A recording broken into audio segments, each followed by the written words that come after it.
লগে কয়টা খুদে মরিচ দিয়ে দিছি। তুমি আমার রান দিতে চাও না কা? রান তো আমি খাইছিলাম। এই বিসমিল্লাহ। এত সুন্দর তোমার রান্নার হাত। দর্শক সেই মজা করছে দাদা। ওকে দাদা কি করো তুমি? এই চুলায় ওই জাল ধরাবো, চা জাল দেবো এইখানে। আরে তোমার চা জাল দাও, তুমি বাদ দাও। এখন আমারে মুরগির কষা বোনা করে দাও। ও মুরগির গোস্ত আছে, কষা বুনে খেয়ে দেবো। হ্যাঁ কষা বুনে খাবা কি দিয়া? খামো খিচুড়ি দিয়ে। আম্মু ঘরে খিচুড়ি রান্তেছে। ও আম্মু ঘরে খিচুড়ি রানতে আছে। ওরা মাংসের পিস দিয়ে কাল বড় বড় করছো। হ্যাঁ আজকে বড় বড় পিস দিয়েই খামো। ও বড় বড় পিস দিয়েই খামু।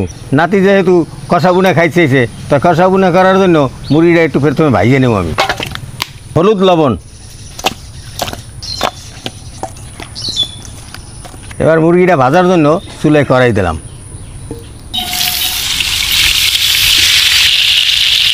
এবার এক সাইড হয়েছে, আর এক সাইড উল্টেই দেব। মাংসটা ভাজা হয়েছে, এখন উড়াইয়া তারপর কষা বুনা করব। কষা বুনা করার জন্য দারচিনি, এলাচ, তেজপাতা দিয়ে দিলাম। পেঁয়াজ রসুন বাটা, আদা বাটা, হলুদ মরিচের গুঁড়া, স্বাদ মতো লবণ, ধনিয়া জিরার গুঁড়া, পানি, সব মশলা দিয়ে দিছি। এখন মশলাটা ভালোভাবে কষাই নিব।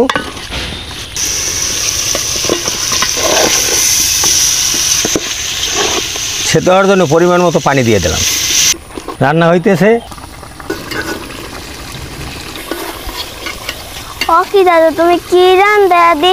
কিরানের সদেই আমি ঘরতে আইয়ে পড়ছি। এত গেরান তোমার আম্মুর কি বুনা খিচুড়ি হয়েছে? আচ্ছা তাহলে আমি খিচুড়ি লই আইতেছি। হ্যাঁ যাও লই যাও। কষা বুনা হয়ে গেছে, এখন উঠেই হেলাম।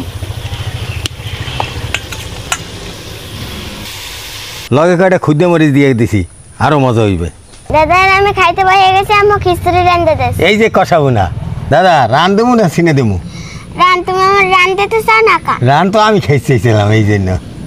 দুইটাই তো রান্নাই, তুমি একটা খাবো আমি একটা খাবো। তাই হ্যাঁ তাই নাও। এই খাওয়া শুরু করে দাও। দর্শক খাওয়া শুরু করলাম। বিসমিল্লাহ। এত সুন্দর তোমার রান্নার হাত। হ্যাঁ দর্শক সেই মজা করছে দাদা। দর্শক ভালো থাকেন। আমি এর নাতি খাইতে থাকি। আগামী দিন নতুন ভিডিওতে দেখা হইবে।